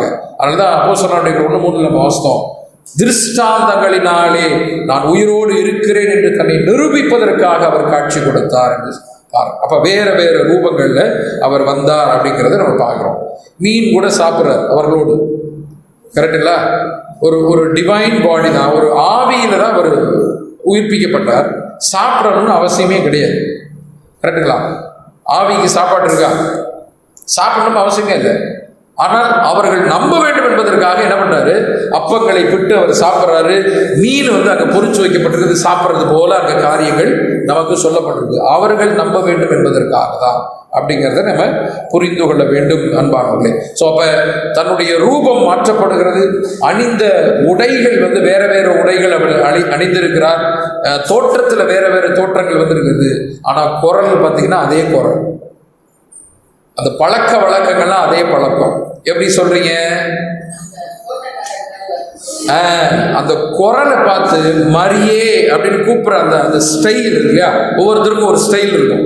ஸோ அந்த அந்த ஸ்டைலை பார்த்துட்டு ஆண்டவரே கண்டுபிடிச்சாங்க, நீங்களா அப்படின்னு சொல்லி. அதே போல எம்மாவு சீஷர்கள் அங்க போய் அப்பத்தை பிட்டு ஸ்தோத்திரம் பண்ணி இதை சாப்பிடுங்கன்னு அப்படி கொடுக்குற ஸ்டைலை பார்த்தோன்னே, இந்த ஸ்டைல் ஆண்டவர் இல்லை, அது மாறுமாது, பழக்கம் மாறுமாது இல்லையா? நீங்க ரூபம் மாத்திரலாம், எந்தெந்த விதமான ட்ரெஸ் போட்டுட்டு வரலாம், ஆனா அந்த டோனோ அந்த பழக்க வழக்கங்கள் மாறல, கண்டுபிடிச்சுக்கிறாங்க. ரைட்டுங்களா? அப்ப இது நான்காவது ஒரு உண்மையாக நம்ம பார்க்கிறோம். வேறு வேறு ரூபங்கள் எடுத்து ஆண்டவர் தன்னுடைய சீடர்களுக்கு அவர் காட்சி கொடுத்தார்கள். ஐந்தாவது ஒரு உண்மை, ஞாயிற்றுக்கிழமை உயிர்த்தெழுந்தார். ஆகையால் ஞாயிற்றுக்கிழமை ஹாலிடேயாக மாற்றப்பட்டது என்பது ஒரு உண்மை, கரெக்டுங்களா? ஞாயிற்றுக்கிழமை உயிர்த்தெழுந்தார், வாரத்தின் முதலாவது நாள் அப்படின்னு தான் ஆரம்பிக்கும். ஓய்வு நாள் எது? அவர்களுக்கு ஓய்வு நாள் சனிக்கிழமை, கரெக்டுங்களா? அவங்களுக்கு ஓய்வு நாள் சனிக்கிழமை. அப்பயும் சரி இப்பயும் சரி, சனிக்கிழமை தானே? என்ன ரொம்ப யோசிக்கிறீங்க? சனிக்கிழமை தானே? நமக்கு சொல்லலை, இஸ்ரேல் ஜனங்களுக்கு, யூதர்களுக்கு ஓய்வு நாள் இது சனிக்கிழமை தான் ஓய்வு நாள். 7ஆம் நாள் தான் ஓய்வு நாள், கரெக்டுங்களா? 7ஆம் நாள் அவங்களுக்கு சனிக்கிழமை ஓய்வு நாளா இருந்தது. அதுக்கப்புறம் இயேசு கிறிஸ்து உயிர்த்தெழுந்த அந்த நாள் ஞாயிற்றுக்கிழமை என்பதனால, வாரத்தின் முதலாவது நாள் என்று அது சொல்லப்பட்டதுனால, இந்த உயிர்த்தெழுதல் நடந்த அந்த ஞாயிற்றுக்கிழமைய அதுக்கப்புறம் என்ன ஆயிடுச்சுன்னா சபை ஹோலிடேன்னு சொல்லிட்டு கொண்டு வந்துச்சு. அதில் தான் அன்னைக்கு நம்ம சபை கூடி வருகிற ஒரு நாளாக நம்ம வைத்திருக்கிறோம். அப்ப ஈஸ்டர்னு வருஷத்துக்கு ஒரு தடவை கொண்டாடுற குரூப் கிடையாது, நம்ம இருக்கக்கூடாது. ஒவ்வொரு ஞாயிற்றுக்கிழமையுமே ஒரு உயிர்த்தெழுதலின் ஞாயிறு தான், கரெக்டுங்களா? ஏதோ வருஷத்துக்கு ஒரு தடவை தான் உயிர்த்தெழுந்தார்ல, ஒவ்வொரு ஞாயிற்றுக்கிழமையும் உயிர்த்தெழுதலின் ஞாயிறு. அதனாலதான் சபை கூடி கொண்டாடுகிற வேலையை நடக்கும். ஆடி பாடி அப்படியே அமைதலா இருந்துட்டு அப்படியே போறதில்லை. சபை சந்தோஷப்பட்டு ஆண்டவர் மரித்தார் எனக்காக, அவர் உயிரோடு இருக்கிறார் எனக்காக, வரப்போகிறார் எனக்காக என்கிற விசுவாசம் கொண்டவர்களாம் கூடி வருகிற ஒரு இடமாக சபை காணப்பட்டது ஆதி திருச்சபையிலிருந்து அப்படிங்கிறது நம்ம கற்றுக்கொள்ள வேண்டிய ஒரு விஷயமா இருக்கு. அப்ப சண்டே இயேசு கிறிஸ்து உயிர்த்தெழுந்தார். சண்டே மட்டும் இல்லைங்க, அதுக்கப்புறம் பார்த்தீங்கன்னா சில நாட்கள் ஆண்டவர் சீடர்களுக்கு காட்சி கொடுக்காரு. அந்த சீடர்களுக்கு காட்சி கொடுக்கிற நாளும் கூட சண்டே தான். அதான் ஒரு வித்தியாசமான ஒரு விஷயம். பாருங்க, யோவான் 20ஆம் அதிகாரம் 1 வசனம். வாரத்தின் முதல் நாள் காலையில் அதிக இருட்டோடே மகதலேனா மரியாள் கல்லறை நிலத்திற்கு வந்து கல்லறையை அடைத்திருந்த கல் எடுத்து போட்டிருக்க கண்டார். எந்த நாளுங்க அது? வாரத்தின் முதலாம் நாள். வாரத்தின் முதலாம் நாள்னா சண்டே, ஞாயிற்றுக்கிழமை தான் வாரத்தின் முதலாம் நாள், கரெக்டுங்களா? ஸோ இயேசு கிறிஸ்து உயிர்த்தெழுந்த நாள் அதிகாலை வேளையில வாரத்தின் முதலாம் நாள் 1. அடுத்து 2வது பார்த்தீங்கன்னா 20ஆம் அதிகாரம் 19வது வசனம். வாரத்தின் முதல் நாளாகிய அன்றைய தினம் சாயங்கால வேளையிலே சீஷர்கள் கூடியிருந்த இடத்தில் யூதர்களுக்கு பயந்ததினால் கதவுகள் பூட்டியிருக்கையில் இயேசு வந்து நடுவே நின்று, உங்களுக்கு சமாதானம் என்றார். அதே சண்டே ஈவினிங் இன்னொரு அப்பியரன்ஸ், இன்னொரு காட்சி கொடுக்கிறார் சீடர்களுக்கு. அதே நாள் இரண்டாவது காட்சி அப்படின்னு பார்க்கிறோம். அடுத்து லூக்கா 24:13. லூக்கா நற்செய்தி 24வது அதிகாரம், அது 13வது வசனம். அன்றைய தினமே அவர்களில் 2 பேர் எருசலேமுக்கு 7 அல்லது 8 மைல் தூரமான எம்மாவு என்னும் கிராமத்துக்கு போனார்கள். அன்றைய தினமே, என்றைய தினம்? அந்த வாரத்தின் முதலாம் நாள் அன்றைய தினமே, ஞாயிற்றுக்கிழமை. அடுத்து திரும்ப நீங்க யோவான் வந்துருங்க, 20வது அதிகாரம் 26வது வசனம். யோவான் 20:26. மறுபடியும் 8 நாளைக்கு பின்பு அவருடைய சீஷர்கள் வீட்டுக்குள்ளே இருந்தார்கள். பாத்தீங்களா? அங்கேயும் நீங்க பாத்தீங்கன்னா அடுத்து ஒரு காட்சி ஞாயிற்றுக்கிழமை வருகிறதாக இருக்கிறது. இப்படி ஞாயிற்றுக்கிழமையில அவர் ஆண்டவர் தன்னுடைய சீடர்களுக்கு அவருக்கு சில இடங்கள்ல அவர் காட்சி கொடுக்கிறார் அப்படிங்கிறதும் நம்ம நோட் பண்ண வேண்டிய ஒரு விஷயம். சரிங்களா? ஞாயிற்றுக்கிழமை அப்படிங்கிறது நமக்கு நாளும் பொழுதுலாம் கிடையாது. அப்போ ஞாயிற்றுக்கிழமை தான் நல்ல நாளா பிரதர் அப்படின்னா எல்லா நாளும் நமக்கு நல்ல நாள் தான். எல்லா நேரமும் நமக்கு நல்ல நேரம் தான். ராகு காலம் எம்மகண்டம்லாம் நமக்கு கிடையாது. எல்லா நாளும் நல்ல நேரம், எல்லா நேரமும் நல்ல நேரம் தான். அப்போ ஞாயிற்றுக்கிழமையை தேவன் அங்கே விசேஷப்படுத்துகிறார் ஒரு காரியம் அப்படிங்கிறத அங்கே நம்ம ஒரு ஒரு கால்குலேஷன் அப்படின்னு நம்ம போட்டு பார்க்குறோம். சரி, இப்போ 40 நாள் அவர் உயிரோடு இருக்கிறார். முதலாம் நாளில், வாரத்துக்கு முதலாம் நாள் ஞாயிற்றுக்கிழமையில் அவர் உயிரோடு எழுகிறார். அடுத்து 40 நாள், நீங்கள் அடுத்த 40 நாள் அந்த ஞாயிற்றுக்கிழமையிலேருந்து கால்குலேட் பண்ணிங்கன்னா வியாழக்கிழமை வரும். இந்த 40ஆம் நாள் இயேசு கிறிஸ்து பரமேறுகிறார் இல்லையா, அது எந்த கிழமை அப்படின்னா வியாழக்கிழமை வரும். 5×7=35, ஒரு வாரத்துக்கு 7 நாள். அப்போ 5 வாரம், கரெக்டுங்களா? 5 வாரம் 7=35. அடுத்து ஒரு 5 நாளை நம்ம சேர்க்கணும். 5 நாளை சேர்க்கணும். ஞாயிற்றுக்கிழமை விட்டு நீங்கள் சேர்த்திங்கன்னு சொன்னாங்க. ஞாயிறு, திங்கள், செவ்வாய், புதன், வியாழன் 5வது நாள். 35ஐயும் 5ஐயும் கூட்டினா 40. இயேசு கிறிஸ்து உயிர்த்தெழுந்து பரலோகத்துக்கு போகிற நாள் வியாழக்கிழமையாக இருந்திருக்க கூடும். ரைட்டுங்களா? வியாழக்கிழமை நம்ம கேலண்டர் படி பார்த்தோம்னா, அப்போ என்ன கேலண்டர் அதெல்லாம் தெரியாது. நம்ம கேலண்டர் இப்போ வச்சிருக்கப்படி கேலண்டர். சரி, இப்போ இதுல இருந்து 10வது நாள் என்னதுங்க? பெந்தெகோஸ்தே நாள். வியாழக்கிழமையிலிருந்து 10வது நாள் நீங்க கால்குலேட் பண்ணுங்க, ஞாயிற்றுக்கிழமை வரும். 50வது நாள் பெந்தெகோஸ்தே நாள் இல்லையா, ஞாயிற்றுக்கிழமை. வியாழக்கிழமையிலிருந்து திரும்ப ஒரு வாரம், அடுத்து பார்த்தீங்கன்னு சொன்னால் அங்கிட்ட ஒரு 4 நாள் பார்த்தீங்கன்னா 10வது நாள் நீங்கள் ஞாயிற்றுக்கிழமை அப்படிங்கிற ஒரு விஷயம். அப்போ தேவன் தன்னுடைய பிள்ளைகளுக்கு இந்த ஒரு நாளை கொஞ்சம் நோட் பண்ணி கொடுத்துருக்கிறாரு. கொஞ்சம் கவனிச்சுக்கங்கப்பா அப்படிங்கிறது. அதனால தான் பவுல் சொல்றாரு, சபை கூடி வருகிறதை விட்டு விடாதீங்கள். ஞாயிற்றுக்கிழமை கூடி வர்றாங்களா, விட்டு விடாதீங்க. எந்த நாளில் கூடி வந்தாலும் நீங்கள் விட்டு விடாதீங்க அப்படிங்கிற ஒரு ஆலோசனையும் நமக்கு கொடுக்கப்பட்டிருக்கிறது அன்பானவர்கள். அதனால தான் சண்டேஸ் இன்னைக்கு ஹாலிடேயாக, ஹோலிடேயாக நம்மால் மாற்றப்பட்டு இருக்கிறது. தேவனுடைய ஒரு சித்தம், ஒரு பிளான் அப்படிங்கிறத நம்ம தெரிந்து கொள்ளணும். எத்தனாவது உண்மை பார்த்துருக்கோம்? 5 பார்த்துருக்கோம். 5. அடுத்து 6வது, இன்னும் 2. 6வது, இயேசு கிறிஸ்து 40 நாள் உயிரோடு இருந்தார். சீடர்களுக்கு தன்னை உயிரோடு இருக்கிறேன் என்று காண்பித்தார். மொத்தம் எத்தனை முறை அவர் காட்சி கொடுத்தார் அப்படிங்கிறது தான் 6வது உண்மை. 40 நாட்களிலே ஆண்டவராகிய இயேசு கிறிஸ்து 10 முறை தன்னுடைய சீடர்களுக்கு, அப்போஸ்தலர்களுக்கு அவர் காட்சி கொடுக்கிறார். எத்தனை தடவைங்க? 10 தடவை. அந்த 40 நாளில் 10 அப்பியரன்சஸ் அப்படின்னு சொல்லுவோம். 10 முறை காட்சி கொடுக்கிறார். வேகமாக நம்ம பார்த்துடலாம், எங்கெங்க உங்களுக்கு தெரியும். அதில் ரொம்ப ஷார்ட்டஸ்ட் அப்பியரன்ஸ், ரொம்ப குறுகிய காலத்தில் ஒரு காட்சி கொடுத்துட்டு மறைஞ்சது எங்கே அப்படின்னா தோட்டக்காரனாக மகதலேனா மரியாதை. சரிங்களா? அங்கே நடந்த நிகழ்ச்சி நீங்கள் வாசித்து பார்த்தீங்கன்னா ரொம்ப குறுகிய நேரத்தில் அந்த தோற்றம் இருந்தது. டக்குன்னு அவர் மறைஞ்சிடறாரு, மரியாள் போயிடுறாங்க. இது லாங்கஸ்ட் அப்பியரன்ஸ். ரொம்ப நீண்ட நேரமாக தன்னுடைய சீடர்களோடு அவர் இருந்தது எங்க அப்படின்னா எம்மாவு வழிபோக்கர். எம்மாவு போகிற 7 மைல் தொலைவு எருசலேமுக்கு எம்மாவுக்கும் அப்படின்னு. ஒரு மைலுக்கு எவ்வளோ நேரம் நடப்பாங்க? ஒரு 15 நிமிஷம், ஒரு அரை மணி நேரம், ஆளை பொறுத்து இருக்குதுங்கிறீங்களா? சரி, அப்போ பாருங்க, அவ்வளோ தூரம் நடந்து போயிட்டு பேசிக்கிட்டே போறாரு. அப்போ அங்கே சாப்பிட்ற நேரத்தில் ஒரு நீளமான ஒரு தோற்றம் அப்படின்னா அந்த சீடர்களோடு அங்கே நடந்த ஒரு விஷயமாக அப்படின்னு இருக்குது அப்படின்னு சொல்லிட்டு பார்க்குறோம். முதல் அப்பியரன்ஸ் யாருக்கு கொடுக்குறாரு? முதல் தோற்றம், உயிர் தொழுதன முதல் காட்சி யாருக்கு கொடுக்குறாரு? மகதலேனா மரியாள் இல்லையா? அன்னை மரியாளுக்கு கூட கொடுக்கல. தன்னை பெற்றெடுத்த தாய் யோசிப்பார்களே, வந்துட்டு அம்மா வந்து அழுது புரண்டு கீழே விழுந்து கத்துனது அந்த அம்மா தான். அன்னை மரியாள் பெற்றெடுத்த தாய் தான் அழுது புலம்னாங்க. நான் வந்துட்டேன்னு இவர் அங்கே தானே போய் சொல்லியிருக்கணும். மகதலேனா மரியாள் தான் காட்சி கொடுத்தாங்க. நான் கேட்கறது என்னன்னா, அன்னை மரியாள் அவங்க அம்மாவுக்குள்ள போய் காட்சி கொடுத்துருக்கணும். முத காட்சி கொடுக்கல. அடுத்து பார்த்தீங்கன்னா பேதுரு, யோவான் இல்ல, தன் மார்பில் சாய்ந்திருந்தவன் யோவான், பேதுரு, ஒரு விசேஷித்த சீடர்கள், அவங்களுக்கே அதை போய் காட்சி கொடுத்துருக்கணும். முதல் காட்சி. இப்போ யாருக்கு காட்சி கொடுத்தாங்க? மகதலேனா மரியாள் பேய் பிடிச்சிருந்தாங்க. 7 ஆவிகள்லாம் பிடிச்சிருந்த அந்த அம்மாவுக்கு தான் காட்சி கொடுத்தாங்க அப்படிங்கிற ஒரு விஷயத்தை நம்ம பார்க்குறோம். ஏன் முதல் காட்சி மகதலேனா மரியாளுக்கு கொடுக்கப்பட்டது அப்படின்னு ஒரு கேள்வி. என்ன பதில் சொல்லணும்?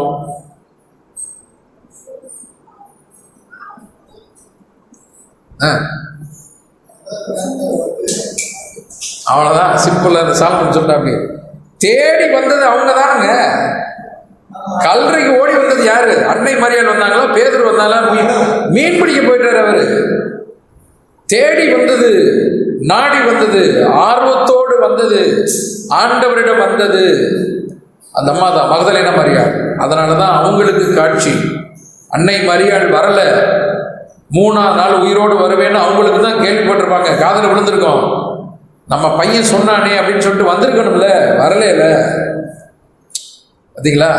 அப்ப மகதலேனா மரியாள் அப்ப தேடி வருகிறார், அப்ப நாடி வருகிறது, அப்ப இல்லையா? அப்ப அவரை நோக்கி வருகிறவர்கள் தான் அவர் தென்படுகிறார் அப்படிங்கிறது பழைய ஏற்பாட்டில் அவர் இஸ்ரேல் ஜனங்களுக்கு சொல்றார். என்னை தேடினால் நான் உங்களுக்கு தென்படுவேன். கரெக்டுங்களா? அப்ப அதுதான் தேடுங்கள் கண்டடைவீர்கள். அவரே சொல்லிட்டு அவர் அதை மீறக்கூடாது. ரூல்ஸ் போட்டவர் அதை ஃபாலோ பண்ணணும் இல்லையா? தேடுங்கள் கண்டடைவீர்கள் அப்படின்னு சொல்லிட்டாரு. தேடி வந்தாங்க, பார்த்துட்டாங்க. அது நமக்கு ஒரு பாடம் அன்பானல. எவ்வளவு ஆர்வமாக அந்த அம்மா பாருங்க, அதிகாலை வேளையிலே இருட்டோடு அப்படின்னு யோவான் 20:1 வாசிக்கிறோம். அதிக இருட்டோடு எந்திரிச்சு வேகமா வர்றாங்க. ஓய்வு நாள் முடிஞ்சிருச்சு, ஆண்டவருடைய கல்லறைக்கு போகணும் அப்படின்னு சொல்லிட்டு எவ்வளவு ஆர்வம்.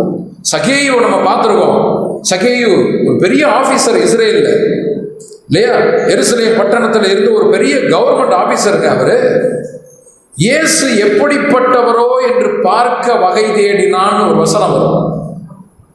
மரத்து மேல ஏறி பாருங்க, ஏசு கிறிஸ்துன்னு சொல்றாங்கப்பா, அவரை நான் பார்க்கணும். ஆள் குட்டையா இருப்பாரு, ஒரு பெரிய ஆபீசருங்க, நாளத்தனையா திருப்பி கொடுக்குற அளவுக்கு வசதியானவர், பெரிய கோடீஸ்வரர். அவரு இயேசு எப்படிப்பட்டவர் என்று பார்க்கணும்னு சொல்லிட்டு ஒரு பெரிய மரத்து மேல ஏறுறாருன்னா யோசித்து பாருங்களேன். நான் ஏற மாட்டேன். நான் ஒரு ஸ்கூல்ல டீச்சரா இருக்கேன், நான் எப்படி அப்ப ஏறுறது மேல மரத்து மேல ஏசி அப்படின்னு நம்ம ஏறுவோமா? மரத்து மேல ஏறுவோம். பெரிய ஆபீசர், பெரிய கோடீஸ்வரர். யோசிச்சு பாருங்க, ஆர்வம். ஆண்டவர் அப்படியே வர்றாரு, அப்பா கீழே இறங்கி வாப்பா, உன் வீட்டு தாங்க நான் வந்துகிட்டு இருக்கேங்கிறாரு. அங்கே வீட்டுக்கு போறாரு, உன் வீட்டில் இருக்க எல்லாருக்கும் ரட்சிப்பு பண்ணுறேன். அன்பான சகோதரர், ஆர்வம். தேவனை தேடி வருகிறதுல ஆர்வம், ஓடி வரணும் அந்த ஆர்வம். அப்படியே ஞாயிற்றுக்கிழமையா, ஐயோ இன்னும் கொஞ்ச நேரம் தூங்கலாம்னு நினைச்சோமே அப்படின்னா தூங்குப்பா, நல்லா தூங்கு, 6 ஆண்டவரும் சேர்ந்து தாலாட்டு பாடிடுவார். ஆர்வம், ஆண்டவரை தேடுறதுல ஒரு ஆர்வம், சபை ஐக்கியத்தில் ஆர்வம். இன்னைக்கு பிரதரை பார்க்க போறோம், சிஸ்டரை பார்க்க போறோம், ஒரு ஃபெலோஷிப், கொய்னோனியா என்று கிரேக்க வார்த்தை போட்டிருப்பாங்க. அந்த ஆர்வம் இருக்கிறவர்களுக்கு தேவன் பெரிய ஆசீர்வாதம் கொடுப்பார். ஊழியத்தில் ஆர்வமாக இருக்கணும், வேலை செய்வதில் காரியங்கள் ஆர்வமாக இருக்கணும். அந்த ஆர்வம் அதை விட்டுறக்கூடாது. அதனால தான் அனல் மூட்டி கொள்ளுங்கள் என்று சொல்லி பவுல் மூலமாக தேவன் நமக்கு சில காரியங்களை சொல்றார். தனியாக இருந்தோம் அப்படின்னா என்ன ஆயிரும்? அப்படியே அமைஞ்சு போயிடுவோம். அப்போ என்ன ஆயிரும்? சேர்ந்து வாங்க. ஒருவேளை அணைஞ்சு போயிருந்தா கூட சேர்ந்து வரும்போது என்ன ஆயிரும்? பத்திக்கு பக்கத்தில். கரெக்டுங்களா? அப்போ அதனால தான் சேர்ந்து வருகிற அப்படி காரியம் அப்படின்னு சொல்லப்படுகிறது. அப்போ மகதலேனா மரியாளுக்கு ஆண்டவர் காட்சி கொடுத்தாரு. அதனால சுப்ரீம் கோர்ட்டில் கேஸ்லாம் போட முடியாது. அவங்க அம்மா அவர் நேராக போய் சொல்லிடுறாரு, என்னை தேடி வந்தது அந்த அம்மா தான், அதனால தான் நான் காட்சி கொடுத்தேன்றாரு. கேஸ் வித்ட்ரா பண்ணிடுவாங்க, அவ்வளோதான், முடிஞ்சு போச்சு. கரெக்டுங்களா? ஸோ இது நம்ம தெரிந்து கொள்ளும். சரி, இப்போ நம்ம அந்த 10 காட்சிகள், முதல் காட்சி நம்ம ஏற்கனவே பார்த்துட்டோம். யோவான் 20:16 நீங்கள் எழுதிக்கலாம். யோவான் 20:16 மகதலேனா மரியாளுக்கு அவர் காட்சி கொடுக்கிறார். ரெண்டாவது மத்தேயு 28:9-10. அவர்கள் அவருடைய சீஷர்களுக்கு அறிவிக்கப் போகிற போது இயேசு தாமே அவர்களுக்கு எதிர்பட்டு வாழ்க என்றார். இப்ப காட்சி உயிரோடு வந்துட்டாருன்னு சொல்லிட்டு போகிற வழியில திரும்ப ரெண்டாவது காட்சி. கரெக்டுங்களா? அவங்க அறிவிக்க போகிற போது இயேசுதாமே அவர்களுக்கு முன் தோன்றி என்ன சொல்றாரு? இயேசுதாமே அவர்களுக்கு எதிர்பட்டு வாழ்க என்றார். பாத்தீங்களா? அப்ப போற வழியில ஒண்ணு அங்க கல்லறை கிட்ட முதல் காட்சி, முதல் தோற்றம். அடுத்து ஆண்டவரை பார்த்துட்டோம், உயிரோடு இருக்கிறான்னு சொல்லிட்டு அந்த சந்தோஷத்துல அவங்க போகிற வழியில அங்க ரெண்டாவது ஒரு காட்சி கொடுக்கிறாரு. அடுத்து மூன்றாவது தான் எம்மாவு. லூக்கா 24:13-33 வரைக்கும் நீங்க எழுதிக்கலாம். 13-33 வரைக்கும் எம்மாவு செல்லுகிற சீஷர். அன்றைய தினம் அன்றை மாலையில சீடர்கள் ஒரு கொஞ்சம் பேர் அவங்க புறப்பட்டு எம்மாவுங்கிற ஊருக்கு போறாங்க. அப்ப போகும்போது வழிபோக்கனை போல ஆண்டவர் அங்கே அவர்களோடு சேர்ந்து பேசிட்டு போறார். அப்ப இயேசு கிறிஸ்துவுக்கு கதை சொல்றாங்க. தெரியுமா? அந்த நிகழ்ச்சி நேரம் இல்லை, அதனால நான் வாசி. இயேசு கிறிஸ்து கதை சொல்றாங்க. என்னப்பா எதை குறிச்சுப்பா பேசிட்டு போறீங்க அப்படின்னு ஆண்டவர் தெரியாத மாதிரி கேட்கிறாரு. உடனே அங்க சொல்றாரு, அங்க அந்த சீடன் சொல்றாரு, நடந்ததுல நீங்க ஒருத்தர் தான் இந்த ஊர்ல நடந்தது தெரியாதவர் போல இருக்குது. இந்த உலகத்துல என்ன நடந்துகிட்டு இருக்கு, நீ எங்கேயா இருக்கிற?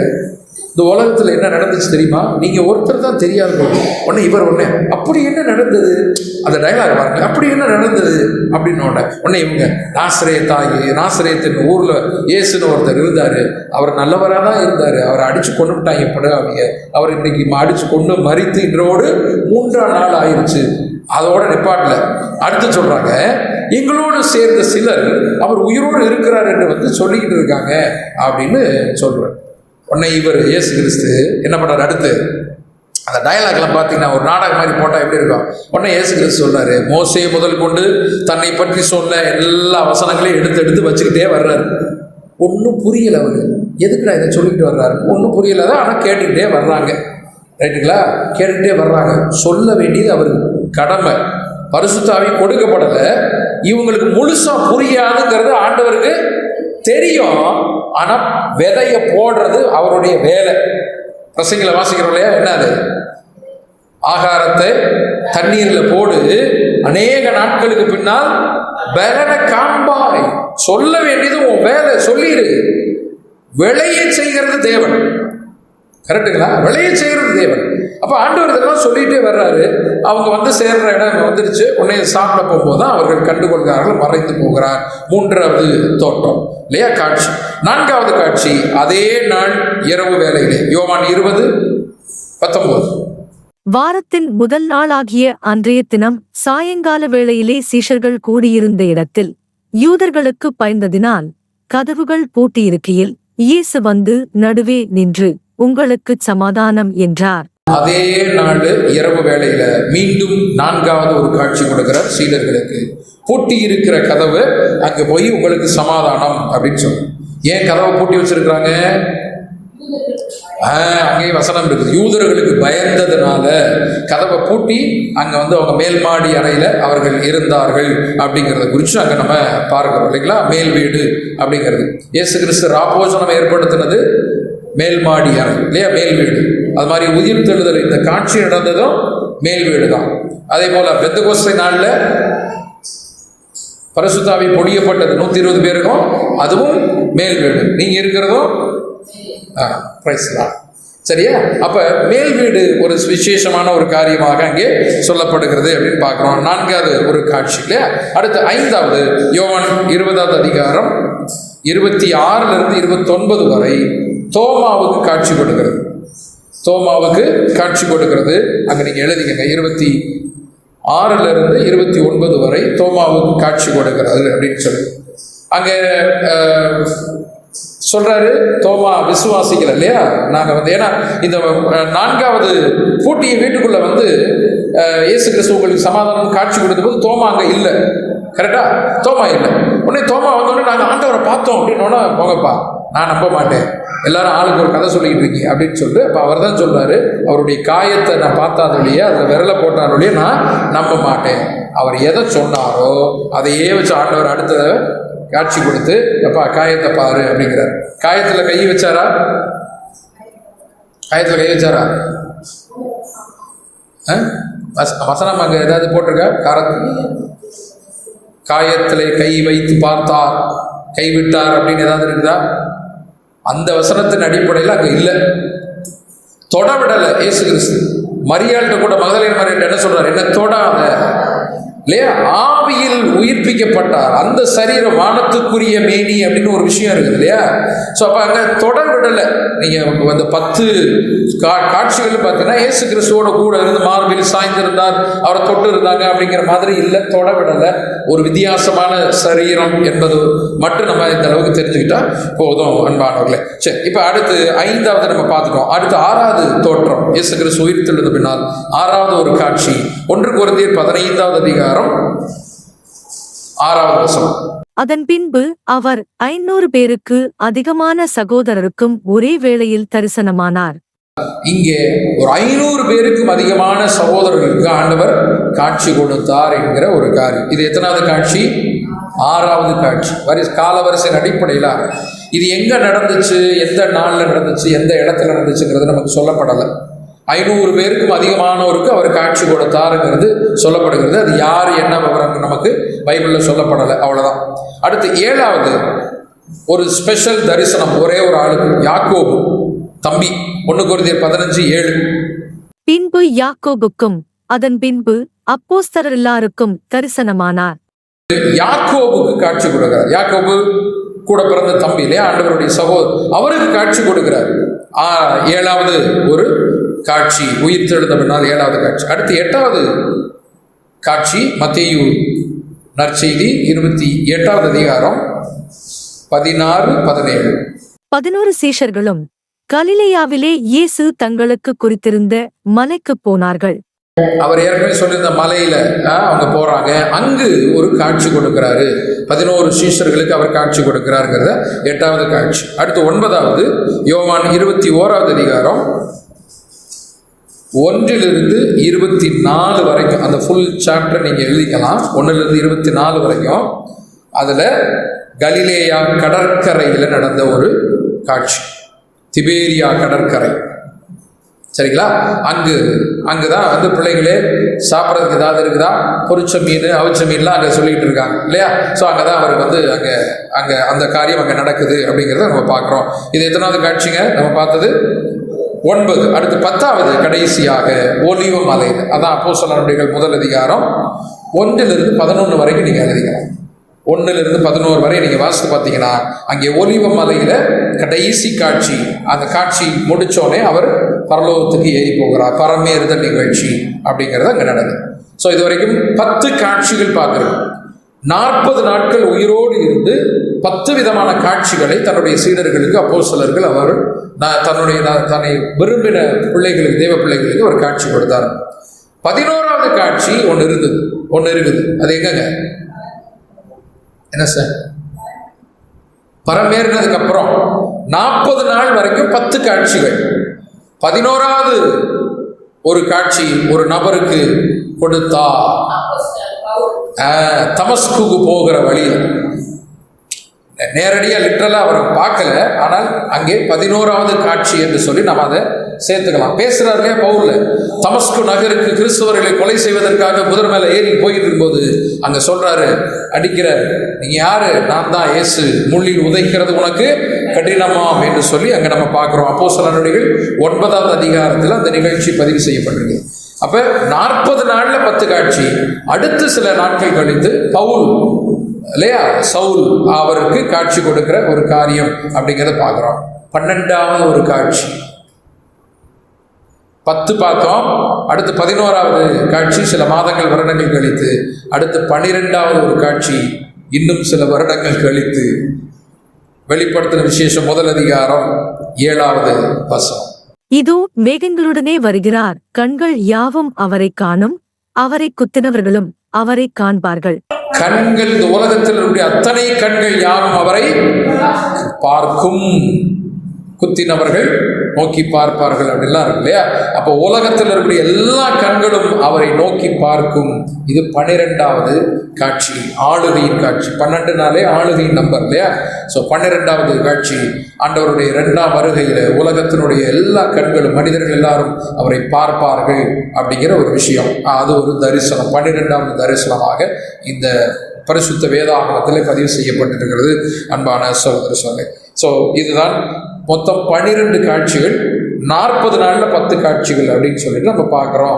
அதுக்கப்புறம் என்ன நடக்கும் அப்படிங்கிறதெல்லாம் நமக்கு தெரியும். கடைசி உண்மை 6 உண்மை பார்த்துட்டோமா? 6 உண்மை பார்த்துட்டோம். இப்போ 7வது உண்மை, கடைசியாக உயிர்த்தெழுதலின் செய்தி என்ன? ஆண்டவர் உயிர்த்தெழுந்த பின்னால் ஒரு செய்தியை இந்த உலகத்துக்கு சொல்றாரு, தன்னுடைய சீடர்களுக்கு விசேஷமாக சொல்றாரு. எப்படி அப்படின்னு சொன்னா, முதல்ல மரணத்துக்கு மரணம் உண்டு என்று சொல்லி இந்த உலகத்துக்கு அவர் ஒரு உண்மையை சொல்றார். உலகத்துக்கு முடிவுக்கு ஒரு முடிவு கொடுத்தவர் அந்த உயிர்த்தெழுதல் அப்படிங்கிற ஒரு விஷயம். அடுத்தது பார்த்தீங்கன்னா, இயேசு கிறிஸ்து உயிர்த்தெழுந்த போது தன்னுடைய சீடர்களுக்கு இப்பொழுதெல்லாம் அவர் காட்சி கொடுக்கிறார். அப்பொழுதெல்லாம் அவர் பயன்படுத்தின 2 வார்த்தைகள் எழுதுங்க. அவர் பயன்படுத்தின 2 வார்த்தைகள், பொதுவாக அவர் பயன்படுத்தின 2 வார்த்தைகள், உங்களுக்கு சமாதானம். அதான் உயிர்த்தெழுதலின் நற்செய்தியா, உயிர்த்தெழுந்த ஆண்டவர் அவர் பயன்படுத்தின இடம். பயப்படாதீங்க, சமாதானம், பீஸ் பீ டு யூ, ஷாலோம் என்று சொல்லி, பயப்படாதீர்கள் என்று சொல்லி அங்கே அவர் சொல்லுகிறார். ஏன் சீடர்கள் எல்லாம் பயந்து போன ஒரு நிலையில் இருக்கிறாங்க, பிரச்சனையோடு இருக்கிறாங்க, கவலையோடு இருக்காங்க. அடுத்த சாப்பாடு என்ன செய்வது? உண்மையிலேயே அதான் நிலைமை. சிரிச்சு போயிட்டோம், ஆனா உண்மையிலேயே அடுத்த சாப்பாடு எப்படின்னு தெரியல, அடுத்து என்ன செய்வதுன்னு தெரியல. எருசலேமில் தண்ணீர் சொல்லிட்டு போயிட்டாரு, என்ன நடக்க போகுது என்ன ஒண்ணுமே தெரியல. கவலை, பயம், தீயில் யூதர்களுக்கு பயம் இருக்கிறாங்க. வெளியே போனா அடிச்சிருவாங்க, கொண்டுருவாங்க. இது ஒரு நிச்சயமான ஒரு வாழ்க்கை. அதெல்லாம் ஆண்டவரை பார்க்கும்போது சொல்றாரு, கவலைப்படாதீங்க, பயப்படாதீங்க, உங்களுக்கு சமாதானம். தேவனை நீங்கள் விசுவாசித்தீர்கள் சொன்னார், தேவனுடைய வார்த்தையை நீங்கள் முழுவதுமாக நம்பினீர்கள் சொன்னார், உங்களுக்கு என்ன கிடைக்கும்? சமாதானம் கிடைக்கும். உலகம் தர முடியாத ஒரு சமாதானம் உங்களுக்கு கிடைக்கும். தேவனுக்கு மாத்திரமே விசுவாசம் வைக்கும். அவர் நடத்துவார், அவர் கரம்படி நடத்துவார், அவர் அவருடைய உள்ளங்களை வரைந்து வைத்திருக்கிறார். அழைத்தவர் உண்மை உள்ளவர். இதுதான் வாக்குத்தத்தம். எனக்கு உங்களுக்கு தான் தேவன் வாக்குத்தத்தம் கொடுத்திருக்கிறார். பயந்து போகக்கூடிய சூழ்நிலை, பிரச்சனைகள், சபையில பிரச்சனை, குடும்பத்துல பிரச்சனை, வேலை ஸ்தலத்துல பிரச்சனை, எல்லா இடத்துக்கும் ஒவ்வொரு பிரச்சனைகள் இருக்கும். சோ அந்த பிரச்சனைகள், கவலைகள், பயங்கள் எல்லாம் இருக்கும்போது இந்த வாக்குத்தத்தங்கள் நமக்கு ஆட்சி தேர்ச்சிகிற வாக்குத்தத்தம் அவருடைய பிள்ளைகளுக்கு. அப்ப தேவனுடைய விசுவாசம் கொண்டு, தேவனுடைய வார்த்தைகளை விசுவாசம் கொண்டு நம்ம வாழ்க்கை என்று சொன்னார், சமாதானம், உலகம் தர முடியாத சமாதானம் உங்களுக்கு எனக்கும் கிடைக்கும். அதுதான் உயிர்த்தெழுதலின் நற்செய்தியாக நாம் இருந்து பற்றி பிடித்துக் கொண்டு அந்த சமாதானத்தை நாடுகிறவர்களாக தேடுவதற்காக, ஆண்டவர் உயிர்த்தெழுந்தார் என்ற உண்மையை உலகத்துக்கு உறக்க சொல்வதற்காக வாழ தேவனாக ஒவ்வொருவருக்கும் கருவிகள்